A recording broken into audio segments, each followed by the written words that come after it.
इयत्ता 5वी नवोदय आपण पाहत आहोत अपूर्णांक स्वाध्याय 3.3 यामधलं पहिलं उदाहरण. स्वाध्याय 3.3 मधलं पहिलं उदाहरण.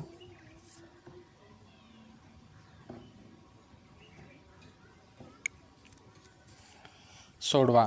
ही पदावली आपल्याला सोडवायची आहे. ही पदावली सोडवित असताना यामध्ये वजाबाकी दिलेली आहे. 1 + 1/2 गुणिले 1 + 1/3 गुणिले 1 + 1/4 आणि शेवटच्या कंसामध्ये 1 + 1/5 या सर्व कंसांचा गुणाकार या ठिकाणी दिलेला आहे. यांची वजाबाकी करत असताना पहिली संख्या, प्रत्येक कंसातली पहिली संख्या ही पूर्णांक आहे, म्हणजे पूर्ण 1 आहे. त्या 1 मधून पुढचे अपूर्णांक वजा केलेले आहेत. हे अपूर्णांक अगदी सोपे आहेत, ज्यांची आपल्याला अगोदरपासून ओळख आहे. पहिला अपूर्णांक जो आहे पहिल्या कंसातला तो आहे 1/2, म्हणजे आपण त्याला हाफ म्हणतो किंवा अर्धा. दुसऱ्या कंसातला अपूर्णांक आहे 1/3, म्हणजे त्याला आपण 1/3 असं म्हणतो. तिसऱ्या कंसातला अपूर्णांक 1/4, त्याला आपण पाव म्हणतो. आणि पाचव्या कंसातला सोपा अपूर्णांक आहे 1/5, 1/5 असं त्याला आपण म्हणतो. सोपी पद्धत आहे. या प्रत्येक कंसाची वजाबाकी करून घेतल्यावर तुम्हाला या ठिकाणी दुसरी खालची स्टेप तुम्हाला मिळून जाईल. परंतु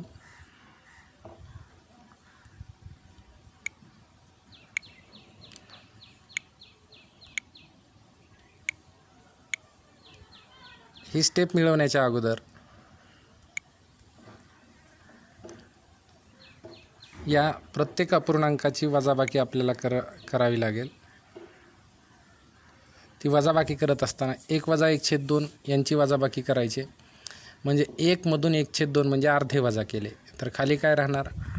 1 मधून हाफ गेल्यावर खाली हाफ राहिले, म्हणजे 1/2च अपूर्णांक राहिले. ही वजाबाकी तुम्ही बाजूला करून पहा. या ठिकाणी मी डायरेक्टली स्टेप लिहिलेली आहे 1/2. गुणाकाराचं चिन्ह जशास तसं दुसऱ्या कंसामध्ये पहा 1 + 1/3. आता दुसऱ्या कंसातली 1 + 1/3 या ठिकाणी हा दुसरा कंस. या दुसऱ्या कंसामध्ये पहा 1 + 1/3, म्हणजे एका वस्तूचे 3 भाग करून त्यापैकी 1 भाग, मग 3 भागातून 1 भाग गेला, खाली किती भाग राहिले, 2 भाग राहिले. अशा पद्धतीनं याचं उत्तर 2/3. 2/3 अशा पद्धतीनं मिळेल. ते तुम्ही सोडवण्याचा प्रयत्न करा. त्यानंतर आता तिसरा अपूर्णांक, तिसरा कंस सोडवायचा. 1 + 1/4, म्हणजे 1/4 म्हणजे 4 पैकी 1 भाग वजा करायचा, तो 1 मधून. मग 1 मधून पूर्ण 1 मधून 4 भागापैकी 1 भाग गेल्यावर खाली 3 भाग राहतात, म्हणजे 4 पैकी 3 भाग राहिले, म्हणून त्याचं उत्तर आपण इथं 3/4 या पद्धतीनं लिहिलं आहे. हे तुम्ही वजाबाकी केल्यानंतर तुमच्या लक्षात येईल. पुन्हा शेवटच्या कंसातही तसंच की 5, इथं 1/5 आहेत. एका वस्तूचे 5 भाग करून त्या 5 भागापैकी 1 भाग घेतला, पण तो 1 भाग पूर्ण वस्तूमधून वजा केलेला आहे, म्हणून 5 भागापैकी 1 भाग वजा केला तर 4 भाग राहिले. मग 4/5 म्हणजे 5 भागापैकी 4 भाग शिल्लक राहिले. अशा पद्धतीचं उत्तर 4/5 इथं लिहिलेलं आपण हे या पद्धतीनं मिळालं. तुम्ही वजाबाकी करून मिळवल्यानंतर तुमच्या ही गोष्ट लक्षात येईल. यानंतर पुढची स्टेप आपण पाहणार आहोत. पाहूया. पुढच्या स्टेपमध्ये 1 गुणिले, बघा आता पुढच्या स्टेपमध्ये आपण या अंशांचा अंशस्थानी गुणाकार, छेदाचा छेदस्थानी गुणाकार घेतला, म्हणून 1 गुणिले 2 गुणिले 3 गुणिले 4 वरचे, आणि छेदस्थानच्या सर्व संख्या गुणाकाराच्या स्वरूपात 2 गुणिले 3 गुणिले 4 गुणिले 5 या पद्धतीनं, म्हणजे अंशाचा गुणाकार, छेदाचा गुणाकार या पद्धतीनं आपण मांडून घेतलेलं आहे खालच्या स्टेपला. आता यांचा प्रत्यक्ष गुणाकार करायचा आहे. गुणाकार करण्या अगोदर काटाकाटी होत असेल तर करून घ्या. मग या पद्धतीनं आपण इथं काटाकाटी करण्याचा प्रयत्न करू. अंशस्थानी आणि छेदस्थानी समान संख्या असेल, सर्व संख्यांमध्ये गुणाकाराचं चिन्ह आहे, त्याच्यामुळे अंशस्थानी आणि छेदस्थानी जर समान संख्या असतील तर त्या काटून टाका. इथं सुरुवातीला 2 आहेत, ते वरच्या 2 सोबत कटले. इथं 3 आहेत, ते 3 सोबत कटले. इथं 4 आहेत ते 4 सोबत गेले. अशा पद्धतीनं सर्व कटणाऱ्या संख्या आपण काढून टाकल्या. शिल्लक राहिलेली संख्या फक्त उत्तर स्वरूपात आपल्याला खाली लिहायची आहे. म्हणजे या प्रश्नाचं उत्तर आहे वर 1 शिल्लक राहिले आणि खाली 5 शिल्लक राहिले, 1/5. या पद्धतीनं पहिली पदावली आपण या ठिकाणी सोडवू शकतो. ती आपण सोडवली.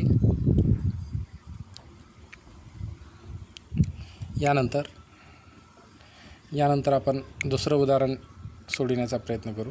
इथं दुसरं उदाहरण आहे, गुणाकार करायचा आहे. 2 अपूर्णांकांचा पूर्णांकयुक्त अपूर्णांकाचा गुणाकार आहे. हा प्रश्न व्यवस्थित तुम्ही स्वाध्याय 3.3 मध्ये वाचा. आपण या ठिकाणी मी डायरेक्ट तो प्रश्न सोडवून देणार आहे. गुणाकार आहे 3.1/2 गुणिले 3.1/2 या 2 पूर्णांकयुक्त अपूर्णांकांचा गुणाकार आहे. यामध्ये थोडंसं व्यवस्थित स्टेपनुसार जर सोडवलं तर याच्यामध्ये चूक होत नाही. चला सोडूयात. या दोन्ही पूर्णांकयुक्त अपूर्णांकाचं रूपांतर आपण साध्या अपूर्णांकामध्ये करून घेऊ. पूर्णांकयुक्त अपूर्णांकाचं साध्या अपूर्णांकात रूपांतर करण्याची पद्धत, पूर्ण संख्येला छेदाने गुणाकार करावा. आता पहिल्या पूर्णांकयुक्त अपूर्णांकामध्ये याच्यामध्ये पहा, ही पूर्ण संख्या 3 आणि अपूर्ण संख्या पुढची आहे 1/2. त्यातला छेद आहे 2. 2 आणि 3 या दोघांचा गुणाकार करायचा. 2 आणि 3चा गुणाकार, 3 दोन्ही 6. 6मध्ये आपण वरचा अंशस्थानची संख्या त्याच्यामध्ये बेरीज करून मिसळायची आहे. म्हणजे 6मध्ये 1 मिसळले 7. 7/2 अशा पद्धतीनं हा साधा अपूर्णांक आपल्याला मिळाला. मधलं गुणाकाराचं चिन्ह जशास तसं. दुसरा हे अपूर्णांक तोच असल्यामुळं पूर्णांकयुक्त अपूर्णांक, त्याचंही उत्तर आपल्याला 7/2च मिळणार आहे. ते तुम्ही स्वतः करून पहा. यानंतर पुढच्या स्टेपमध्ये आपण त्या अंशाचा गुणाकार आणि छेदाचा गुणाकार, वरचे इथले 7 आणि या 7 या दोघांचा गुणाकार अंशस्थानी 7 49 आणि खालचे 2 आणि 2 यांचा दोघांचा गुणाकार 4 या ठिकाणी लिहिला आहे. म्हणजे आपल्याला 49/4 हा अपूर्णांक मिळाला. यानंतर या मिळालेल्या साध्या अपूर्णांकाचं रूपांतर आपल्याला पूर्णांकयुक्त अपूर्णांकात करायचं आहे. कारण हा अंशाधिक अपूर्णांक आहे, याचा अंश मोठा आहे, छेदापेक्षा अंश मोठा आहे, म्हणून याला अंशाधिक अपूर्णांक म्हणतात. याचं रूपांतर पूर्णांकयुक्त अपूर्णांकात करत असताना आपण 4 भाग द्यायचा. 4 × 4 कितीचा भाग बसला? पूर्ण. 4 × 4 पुन्हा बाकी काही शिल्लक नाही. दुसऱ्या 9ला ज्यावेळेस 4ने भाग दिला त्यावेळेस आपण काय करतो, 9ला 4 2 8 12चा भाग बसला पूर्ण. बाकी राहिली 1. ज्यांना येणार नाही त्याने उभ्या पद्धतीनं मांडून आपण हे करायचं आहे. 12 पूर्ण म्हणजे हे पूर्ण 12.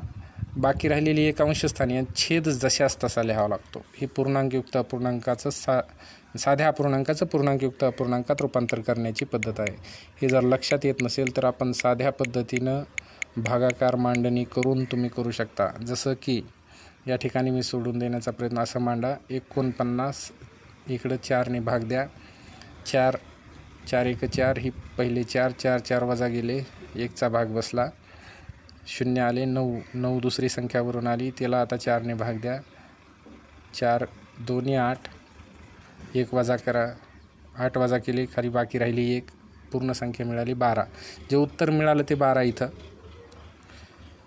बाकी राहिलेली 1 अंशस्थानी आणि 4 ही संख्या छेदस्थानची जशास तशी. या पद्धतीने मांडणी करून घ्या. अशा पद्धतीनं सोडविण्याचा सराव करा. या ठिकाणी आपण थांबतोय. याचं उत्तर मिळालं आहे 12.1/4. हे या गुणाकाराचं उत्तर आहे, या प्रश्नाचं उत्तर आहे. यामध्ये हा प्रश्न तुमची दिशाभूल करण्याचा किंवा तुम्हाला चुकवण्याचा प्रयत्न या उदाहरणातून केलेला आहे. अशी उदाहरणं यामध्ये चूक अशी होते की आपण 3 आणि 3 यांचा गुणाकार करण्याचा प्रयत्न करतो. 3 त्रिक 9 आणि या 2 अपूर्णांकांचा गुणाकार अंशस्थानचा 1 आणि 1चा गुणाकार करतो आणि 2 आणि 2चा छेदस्थानी करतो. म्हणजे 9.1/4 उत्तर दाखविण्याचा प्रयत्न आपल्याला केलेला आहे. पर्याय असे आहेत. म्हणून चूक कशी होते आणि चूक कशी दुरुस्त करता येईल किंवा खरंच ती चुकीची पद्धत आहे का किंवा त्यामध्ये आपलं काही विसरतं आहे का हे पाहण्यासाठी मी हाच प्रश्न डबल दुसऱ्या बोर्डवर आपण पुढे घेतला आहे. तो पहा. इथं या 2 अपूर्णांकाचा आपल्याला गुणाकार, प्रश्न दुसराच आपण डबल पाहतो आहे कारण याची काही तोंडी पाहिलं असता याचं उत्तर 9.1/4 मिळतं आहे असं आपल्याला वाटतं आणि अशीच चूक आपल्याकडून होण्याची शक्यता असते. ती होऊ नये म्हणून आपण या 3चा आणि या 3चा गुणाकार केला ते उत्तर मिळालं 9 आणि या 2 अपूर्णांकाचा गुणाकार केला 1/4 मिळाला. अशा पद्धतीनं उत्तर आपल्याला मिळालं. पण असं करत असताना आपला याच्यामध्ये बराचसा भाग विसरून गेलेला आहे जो आपल्याकडे अनावधानानं. अशा पद्धतीने याचं उत्तर निघत नाही. जर गुणाकारच तुम्हाला असा डायरेक्टली करायचा असेल तर जसा ह्या 3 आणि 3चा गुणाकार केला जसा ह्या 1/2 आणि 1/2चा गुणाकार केला तसाच ह्या पहिल्या संख्येमध्ये 2 संख्या आहेत हे आपल्याला जाणवलं पाहिजे अगोदर. लक्ष द्या की यामध्ये एक पूर्ण संख्या आहे आणि एक अपूर्ण संख्या आहे. या पहिल्या भागातल्या 2 संख्यांचा दुसऱ्या भागातल्या 2 इथंही 2 संख्या आहेत. एक पूर्ण संख्या आहे 3 आणि दुसरी एक पूर्वीची 1/2. अशा पद्धतीने या इथल्या 2 संख्यांचा इथल्या 2 संख्येशी क्रमाने अगोदर पहिल्या मग काय करावं लागेल, पहिल्या संख्येतील 3चा 3 सोबत गुणाकार आणि पहिल्याच संख्येतील 3चा 1/2 सोबत गुणाकार असं करावं लागेल. आणि 1/2चा इथल्या 3 सोबत गुणाकार आणि 1/2चा इथल्या 1/2 सोबत गुणाकार असं 4 स्टेपमध्ये जर सोडवित असाल तर याही पद्धतीनं तुम्हाला उत्तर मिळू शकतं. ते कसं ते पहा. आपण फक्त 3 आणि 3चा गुणाकार केला आणि 1/2 आणि 1/2चा गुणाकार केला. आपल्याला उत्तर मिळालं 9.1/4. मग काय राहिलं याच्यामध्ये आपला भाग राहिला पहिल्या 3ने आपण दुसऱ्या अपूर्णांकाला गुणायचं राहिलं आणि दुसऱ्या 3ने पहिल्या अपूर्णांकाला गुणायचं राहिलं. मग पहिल्या 3ने दुसऱ्या अपूर्णांकाला म्हणजे या पद्धतीनं आणि पहिल्या अपूर्णांकाने दुसऱ्या 3ला गुणलं. हा भाग आपला यामध्ये चुकून राहिल्यामुळं अशा पद्धतीचे 9.1/4 उत्तर निघू शकतं. मग या पद्धतीनं जर असं आपण करणार असेल तर अशा पद्धतीनं मग हे राहिलेला भाग त्याच्यामध्ये मिसळून घेऊ. यांचा गुणाकार केला 3चा आणि 1चा गुणाकार 3 आला छेदस्थानी 2. तसंच इथंही 3चा आणि 1चा गुणाकार अंशाचा गुणाकार याच्या छेदस्थानी काही नाही म्हणजे 1 असतो म्हणजे अंशाचा छेदाचा गुणाकार 3चा आणि 1चा गुणाकार 3 2चा आणि 1चा गुणाकार 2 अशा पद्धतीने. मग अशा पद्धतीनं यांची बेरीज करून घ्या. बेरीज आली 6/2. 6/2चं आपल्याला म्हणजे भागाकारात भाग जातो म्हणून द्यायचा. ते बे 1 बे 3 6 म्हणजे याचं 3/1 उत्तर म्हणजे उत्तर मिळालं 3. हे 3 आपल्याला कमी पडल्यामुळं आपण 9.1/4 अशा पद्धतीचं उत्तर चुकून लिहू शकतो. परंतु या 9.1/4 मध्ये जर हे 3 मिळवले 9.1/4 मध्ये जर आपण 3 या ठिकाणी खालच्या स्टेपमध्ये दाखवलं मी 9.1/4 मध्ये जर हे 3 मिळवले तर आपल्याला अगदी पहिल्या पद्धतीनं आपण जसं काढलं तसं उत्तर 12.1/4 सुद्धा मिळू शकतं आणि या पद्धतीनं हे आपण ते सोडवू शकतो. परंतु यामध्ये अनावधानानं 2 स्टेप जिथं मी इथं खालचा मधला चौकोन दाखवला या स्टेप राहतात आणि आपण डायरेक्ट 9.1/4 उत्तर काढण्याची संभावना असू शकते. अशी चूक आपल्याकडून घडावी म्हणूनच आपल्याला हे 9.1/4 हे उत्तर पर्यायामध्ये पर्याय दिलेले आहेत. पण आपलं उत्तर खरं आहे 12.1/4. अशा पद्धतीनं दुसरा प्रश्न आपण 2 पद्धतीनं सोडवून घेण्याचा प्रयत्न केला आहे. ही पहिली पद्धत आणि ही दुसरी पद्धत. कोणत्याही पद्धतीनं सोडवा फक्त सर्व क्रिया झाल्यानंतर आपल्याला पूर्ण उत्तर मिळते त्याचं. तिसरा प्रश्न गुणाकार व्यस्तांची बेरीज असं सांगितलं आहे की या दोघांची बेरीज करण्याऐवजी त्याने या 2 अपूर्णांकाच्या गुणाकार व्यस्तांची बेरीज केली आणि मग ती बेरीज किती येईल.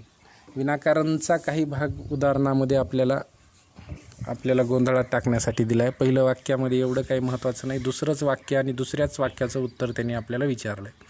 व्यवस्थित प्रश्न वाचा. दुसऱ्या वाक्यामध्ये सांगितलं 1/4 आणि 2/3 यांच्या गुणाकार व्यस्तांची बेरीज किती. मग गुणाकार व्यस्तांची बेरीज केली असता ती किती मिळाली असेल अशा पद्धतीने मग आपण ती करून पाहू. 1/4 याची गुणाकार व्यस्त संख्या म्हणजे मी तुम्हाला सांगितलं होतं की गुणाकार व्यस्त म्हणजे ज्या 2 संख्यांचा गुणाकार 1 मिळतो त्यांना गुणाकार व्यस्त म्हणायचं. मग 1/4ची गुणाकार व्यस्त कशी काढायची तर 1/4ची गुणाकार व्यस्त ते अंशस्थानची संख्या छेदस्थानची संख्या अंशस्थानी म्हणजे 1/4ची गुणाकार व्यस्त आपल्याला लिहायची असेल तर 4/1 म्हणजे हा एक कटला हा एक इथं 4 कटले याचं उत्तर मिळालं 1. सर्व संख्या कटून गेल्यामुळे उत्तर मिळतं 1 अशा पद्धतीने. म्हणजे 1/4चे गुणाकार व्यस्त 4/1. ठीक आहे. यानंतर 2/3ची गुणाकार व्यस्त 3/2. या मिळालेल्या दोन अपूर्णांकाची गुणाकार व्यस्त संख्यांची बेरीज करायला सांगितली आपल्याला. मग बेरीज करूया. हे खालचे 2 आणि समान छेद करावं लागेल. मग समान छेद करण्यासाठी या क्रमवार संख्या आहेत यांचा गुणाकार करावा लागेल. 1चा 2चा गुणाकार 2 मिळाला. मग वरच्या संख्या खालची छेदस्थानची संख्या जर गुणाकार करून आपण समान छेद करत असू तर वरच्या संख्या ह्या तिरकस गुणाकाराने मांडायच्या. म्हणून 4चा आणि 2चा गुणाकार 4 2 8 आणि 3चा 1चा गुणाकार 3 1 3.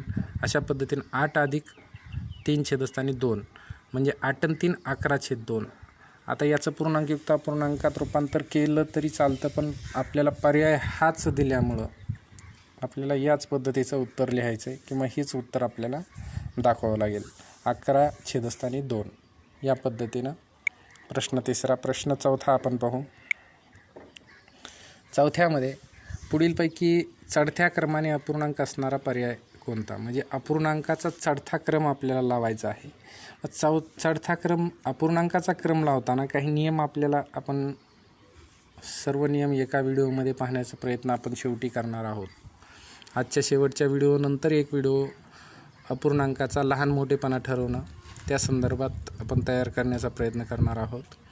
तरीही या ठिकाणी आलेलं उदाहरण आपण पूर्ण सोडवून घेऊ की कोणत्या नियमानुसार सोडवणार. इथं जर दिलेले चारही अपूर्णांक आपण पाहिले ABCD हे 4 पर्यायाचे अपूर्णांक आपण पाहिले. बी आहे, C आहे आणि D यांचे अंश बघा. हे अपूर्णांक सर्व पर्यायांमध्ये अपूर्णांक सारखेच आहेत, फक्त त्यांचा क्रम उलटसुलट दिला आहे. मग एका पर्यायातले सर्व अपूर्णांक जर पाहिले तर तुमच्या लक्षात येईल की सर्वांचा अंश सारखा आहे. सर्वांचा अंश 12 आहे. म्हणजे समान अंश असणारे हे अपूर्णांक आहेत. जर सर्व अपूर्णांकाचा अंश समान असेल तर मग अशा पद्धतीचा यासाठी एक नियम आहे. तो नियम तुम्हाला या ठिकाणी मी लिहून दिलेला आहे की नियम आहे अंश समान असताना ज्याचा छेद लहान तो अपूर्णांक मोठा. समान अंश आहे मग फक्त छेदाचा विचार करा. छेदस्थानची संख्या ज्याची लहान तो अपूर्णांक सर्वात मोठा. मग या पद्धतीनं आपल्याला इथं क्रम दिला आहे की अपूर्णांक छेद पहिल्या अपूर्णांकाचा मोठा आहे, लहान आहे म्हणून अपूर्णांक पहिला मोठा आहे. तर मोठ्याकडून छोट्याकडं आपल्याला इथं क्रम दिला आहे म्हणजे हा झाला उतरता क्रम. आपल्याला पाहिजे चढता क्रम. चढत्या क्रमानं म्हणल्यानंतर आपल्याला मोठा छेद असणारी संख्या म्हणजे लहान पूर्णांक असणारी संख्या सुरुवातीला म्हणजे छेदांचा उतरता क्रम शोधावा लागेल. आणि छेदांचा उतरता क्रम असणारी संख्या आपल्याला इथं आहेत 37 29 25 आणि 19. म्हणून हा पर्याय आपल्याला उतरत्या क्रमाने असल्याचं निदर्शनास येईल. म्हणजे D पर्याय क्रमांक. इतर पर्यायांमध्ये उतरता क्रम दिलेला नाही. तो तुम्ही चुकीचा कसा आहे ते शोधू शकता, पण D हा बरोबर असल्या कारणानं D हे त्याचं उत्तर. छेदांचा उतरता क्रम लावल्यानंतर या नियमाशी संबंध लावून आपण त्याचं पर्याय उत्तर D काढण्याचा प्रयत्न आहे. यावर आपण स्वतंत्र व्हिडिओ पाहणार आहोत. सर्व नियम एकत्र पाहण्याचा प्रयत्न करू. यानंतरचा प्रश्न 5वा प्रश्न. पुढीलपैकी सर्वात मोठा अपूर्णांक कोणता? अशा पद्धतीनं इथंही काही ना काही संबंध जोडलेला असतो. दिलेले अपूर्णांक 3/5 5/7 7/9 आणि 5/11. यामध्ये जर व्यवस्थित तुम्ही बारकाईने याचा अभ्यास केला तर पहिला अपूर्णांक 3 आणि 5 याच्यामध्ये 2चा फरक आहे. अंशापेक्षा छेद 2ने मोठा आहे. तोच 2चा फरक दुसऱ्या अपूर्णांकामध्येही जाणवतो 5/7 अंशापेक्षा 7 हे छेद 2ने मोठा आहे. इथं 7 आणि 9मध्येही तोच फरक आहे. मग या फरकाचा नियम आपण लागू करावा आणि आपल्याकडून काहीतरी चूक व्हावं याच्यामुळं आपल्याला चौथा अपूर्णांक जो आहे तो वेगळा दिला आहे. पहिल्या 3 अपूर्णांकासाठी एक नियम लागू होईल, पण चौथा अपूर्णांक आपल्याला वेगळा दिला आहे. त्याच्यामध्ये 2चा फरक नाही. म्हणून पहिल्या 3मध्येच आपण सुरुवातीला ठरवू की या तिघापैकी मोठा कोण. आपल्याला मोठा अपूर्णांक शोधायचा आहे. मग 3/5 यातली ही सर्वात पहिली संख्या आणि ही सगळ्यात शेवटची सर्वात छोटा अंश आणि सर्वात मोठा अंश असणारी संख्या इथे घेतली आहे. या दोघातला लहान मोठेपणा आपण अगोदर ठरवून घेऊ, कारण या तीनही अपूर्णांकामध्ये दोनचा फरक, अंशापेक्षा छेद हा 2ने मोठा असल्या अशा स्वरूपाचे हे अपूर्णांक आहेत. म्हणून मग या दोघांमध्ये जो मोठा आहे तो आपल्याला कळल्यानंतर आपण त्यानंतर पुढं त्याची तुलना आपण 5/11 सोबत करणार आहोत आणि नंतर आपल्याला समजून जाईल की कोणता मोठा अपूर्णांक. या दोन अपूर्णांकाची तुलना करण्यासाठी अगोदर यांचे छेद समान करून घ्यावे लागतील. इथं 5 आणि इथं 9 छेद आहे. मग या दोघांचा छेद जर समान करायचा असेल, तर इथं 5 ही संख्या, इथं 9 ही संख्या आहे. 5 ही मूळ संख्या आहे आणि 9 5च्या पाड्यात 9 येत नाहीत, 9च्या पटीत 5 नाहीत, किंवा हे दोन्ही इथं तिसऱ्या संख्येच्या पटीत येत नाहीत. मग दोघांचा गुणाकार हा लसावी, म्हणून गुणाकार हा छेद मिळणार आहे. म्हणून 9×5 = 45. मग अंशस्थानच्या संख्या ह्या गुणाकाराने मांडून घ्या, तिरकस गुणाकाराने. इथं 45 आहेत, तर इथं 3ने 9ला गुणलं, किंवा 5चे 9 पट 45 म्हणून 3ची 9 पट करा, 27 झाली ती, आणि इथं 7ची 5 पट करा म्हणजे 35 मिळून जाईल. या पद्धतीनं मग आता लक्षात आलं की दोन्हींचा छेद समान असताना, आता छेद समान झाल्यानंतर आपल्याला ज्याचा अंश मोठा तो अपूर्णांक मोठा, म्हणजे हा मोठा, म्हणून 7/9 मोठे मिळाले आपल्याला. हे मोठे मिळाले, पण या मोठ्यांची आपल्याला 5/11 सोबत तुलना करायची आहे. म्हणून हा पहिला 5 नंतरच्या चौकोनामध्ये आपण 7/9 आणि 5/11 यांची तुलना करायला. ती कशी करणार? इथंही आपल्याला दोन संख्येचे छेद समान करून घ्यावे लागतील. समछेद अपूर्णांक झाल्याशिवाय त्यांची तुलना आपण करू शकत नाही. म्हणून या दोघांपैकी 11 ही मूळ संख्या आहे, 9च्या पटीत 11 येत नाहीत. मग आता यांचाही दोघांचा गुणाकार होऊनच आपल्याला छेद समान करता येईल. म्हणून 11×9 = 99, 11×9 = 99 अशा पद्धतीनं आपल्याला तो अपूर्णांक मिळाले. आता कसे सोडवणार हे? इथं पहा, इथं 99 छेद मिळाला, इथं 99 छेद, 11×9 = 99. मग तसं इथं 9ने 11, मग इथं अपूर्णांक हे तिरकस गुणाकाराने मांडून घ्या. 7 11 आणि 7चा गुणाकार 77 आणि 5 आणि 9चा 9×5 = 45. म्हणजे याच्यातला अपूर्णांक कोणता मोठा? पहिला अपूर्णांक मोठा, कारण समान छेद असताना ज्याचा अंश मोठा तो अपूर्णांक मोठा. मग हे वरचे 77 मोठे आहेत, म्हणून पहिला अपूर्णांक मोठा, म्हणजे इतरलाही पहिला अपूर्णांक मोठा, म्हणजे 7/9 हे या दोघांमध्येही मोठे ठरले. म्हणून याचं उत्तर आपल्याला 7/9 हे मिळून जाईल. हा सर्वात मोठा अपूर्णांक आहे. सर्वात मोठा अपूर्णांक 7/9 हे उत्तर आपल्याला शोधायचं आहे. पर्यायामध्ये शोधा. प्रश्न 5वा झाला. प्रश्न 6व्याचं आपण विश्लेषण पाहू. 6वा आहे, एक पदावली दिली आणि त्यात चौकोनाच्या जागी कोणता अंक येईल तो शोधायचा आहे तुम्हाला. शोधा. 12 अधिक चौकोनात जशाच तसा ठेवा, त्याच्या छेदस्थानी 6 आहेत, बरोबर 13.1/6 अशा पद्धतीनं. कसं सोडवणार पहा. इथं काय करा, हा पूर्णांकयुक्त अपूर्णांक आहे, त्याचं साध्या अपूर्णांकात रूपांतर करून घ्या. 13.1/6 13×78. आपण कसं करतो, 13चा आणि छेदस्थानच्या संख्येत 13×78, त्याच्यामध्ये 1 मिळवले, 79 झाले. 79/6 हा अपूर्णांक आपल्याला इथे मिळाला. इकडं पूर्णांकयुक्त अपूर्णांकात रूपांतर लगेच करता येणार नाही, कारण अंशस्थानची संख्या किती ते आपल्याला माहीत नाही. म्हणून स्टेपनुसार जर सोडवणार असू, आता सराव झाल्यानंतर याच ठिकाणी तुम्हाला उत्तर सापडता येईल. कसं की या दोघांचा गुणाकार 6 आणि 12चा गुणाकार 12×72, 72मध्ये किती मिळवले म्हणजे 79/6. इथं छेद 6, इथं छेद 6 आहे, इथं 79, आपल्याला इथं 79 मिळवायचेत. मग ह्या 12 आणि 6चा गुणाकार केला, 12×72 आणि किती 79, 7/79. अशा पद्धतीनं आपल्याला त्या चौकोनामध्ये 7 मिळून जातील. पण ही डायरेक्ट पद्धत जर आपल्या लक्षात येत नसेल तर आपण याला स्टेपनुसार व्यवस्थित सोडविण्याचा प्रयत्न करू. मग ह्या पूर्णांकयुक्त पूर्णांकात साध्या अपूर्णांकात रूपांतर करून घेतलं. इथले हे +12, हे 12 आपण दुसऱ्या बाजूला -12 या स्वरूपात, म्हणजे पक्षांतराच्या नियमानुसार इकडं पाठवले. हे 12 इकडं प्लसमध्ये आहेत, प्लस संख्या आहे ती, जिच्यासोबत काही नाही म्हणजे प्लस आहे. ती प्लस संख्या तिकडे गेल्यानंतर इथं संबंधही तिचा बेरजेचा आहे. म्हणजे इथं बेरीज वजाबाकीच्या संदर्भाने ती संख्या आहे. जर ती संख्या इकडं प्लस असेल तर ती तिकडे गेल्यानंतर मायनस होणार. या पद्धतीनं मग प्लसचे -12 झाले. इकडं पहिल्या बरोबर चिन्हाच्या डाव्या बाजूला चौकोन छेदस्थानी 6 जशास तसे, बरोबरचं चिन्ह पहिले 79/6 इथं जशाल तसे लिहिले, फक्त इकडचे +12 इकडे गेल्यानंतर -12 होतील पक्षांतराच्या नियमानुसार, ते तिकडे गेले. या पद्धतीने आपल्याला ही पुढची स्टेप मिळाली.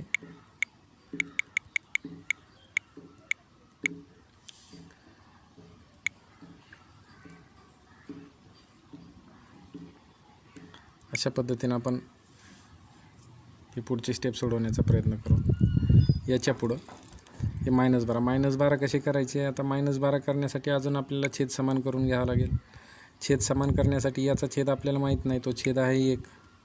मग 6 आणि 1चा गुणाकार 6 आणि तिरकस गुणाकार, मग 6 आणि 12चा 12×72 ही इथं, आणि इथले 79 आणि इथल्या 1चा गुणाकार, याची 12च्या छेदस्थानची 1 असे 79 79 जशास तसे 79.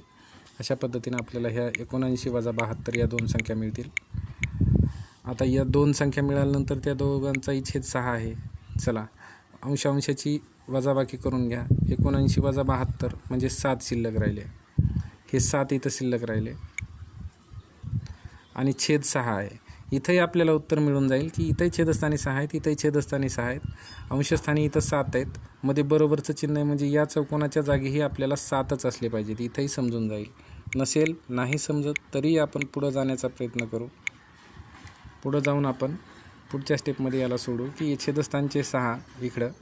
याला एक नियम असतो की 2 अपूर्णांक, इथे 1 अपूर्णांक आहे, इथे 1 अपूर्णांक आहे, दोघाच्या मध्ये बरोबरचं चिन्ह आहे. अशा वेळेस तिरकस गुणाकार मांडायचा, किंवा इकडची छेदस्थानची संख्या ही इथं भागाकाराच्या रूपाने असल्यामुळं हिला इकडं गुणाकाराच्या रूपामध्ये नेऊन सोडा, किंवा अंशस्थानी गुणाकाराच्या स्वरूपात जाईल. म्हणजे इकडचे 6,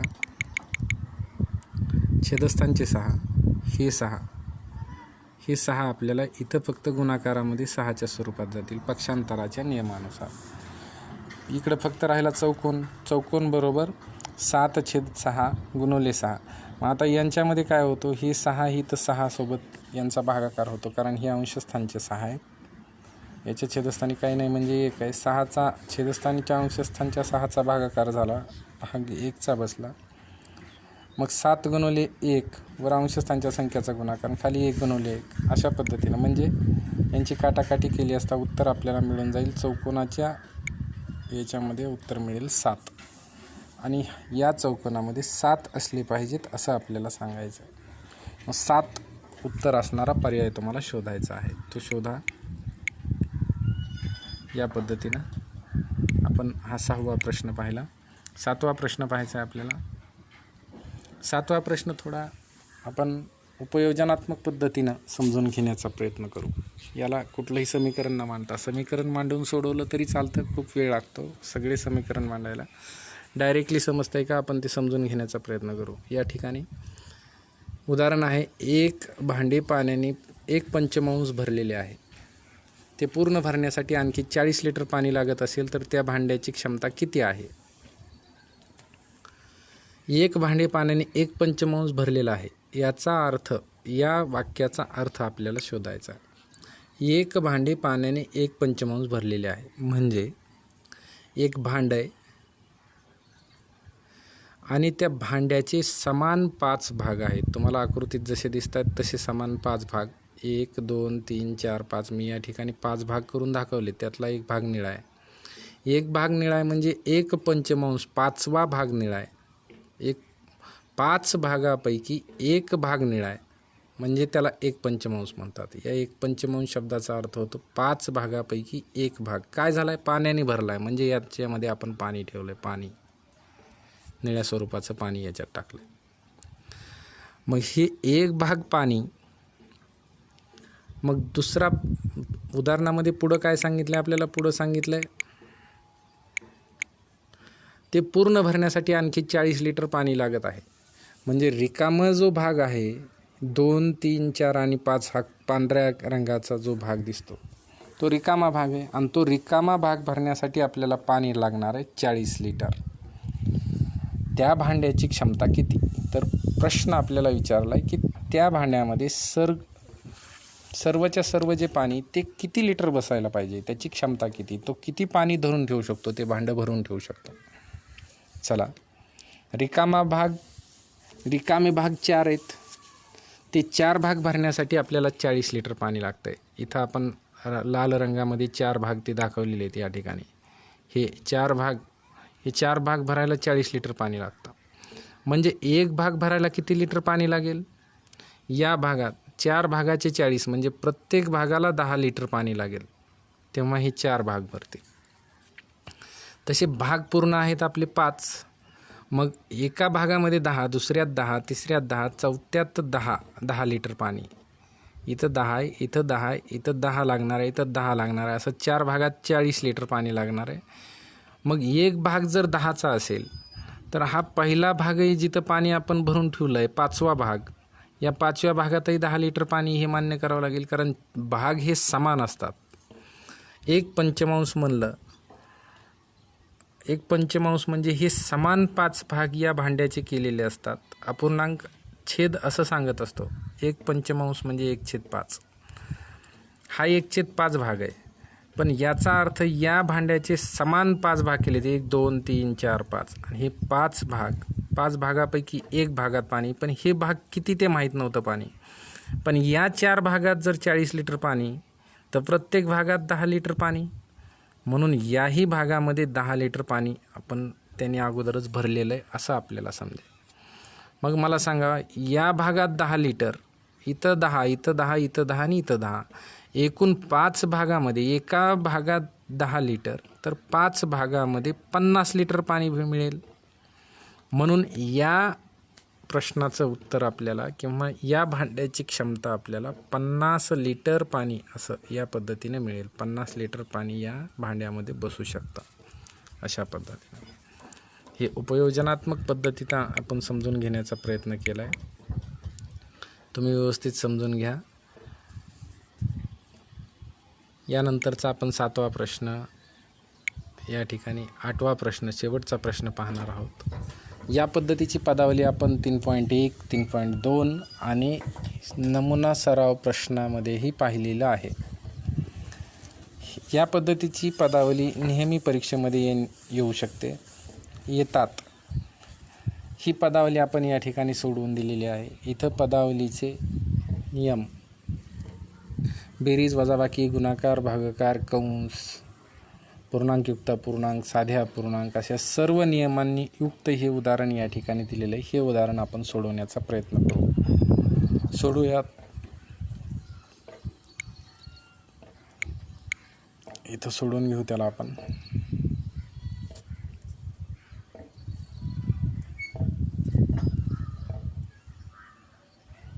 पहा, 1/3 वजा 1 चौकटी कंसामध्ये 1/6 भागविले 11 पूर्णांक 1/3 अधिक साध्या कंसामध्ये 9 भागविले 1 पूर्णांक 1/4. तिथं साधा कंस बंद होतो. पुन्हा चौकटी कंसही बंद केला आहे आणि नंतर गुणिले 4. अशा पद्धतीनं हे समीकरण सोडवत असताना यामध्ये सुरुवातीला आपण सर्व संख्यांमध्ये पहिल्या दिलेल्या समीकरणामध्ये जिथं जिथं पूर्णांकयुक्त अपूर्णांक आला आहे त्या पूर्णांकयुक्त अपूर्णांकाचं रूपांतर आपण साध्या अपूर्णांकात करून घेणार आहोत, या ठिकाणचं आणि या ठिकाणचं. मग आपल्याला सर्व साधे अपूर्णांक मिळतील आणि आपण मग पुढच्या स्टेप सोडवण्याचा प्रयत्न करू. सर्व अपूर्णांकाचं साध्या अपूर्णांकात रूपांतर करून घ्या, ही पहिली स्टेप. म्हणून 1/3 मिळाले, वजा जशास तसे 1/6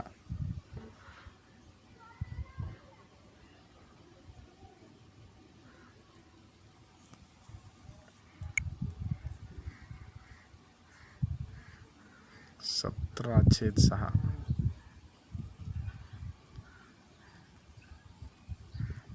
या उदाहरणामध्ये थोडी चूक झालेली आहे, ती चूक आपण शोधण्याचा प्रयत्न करू.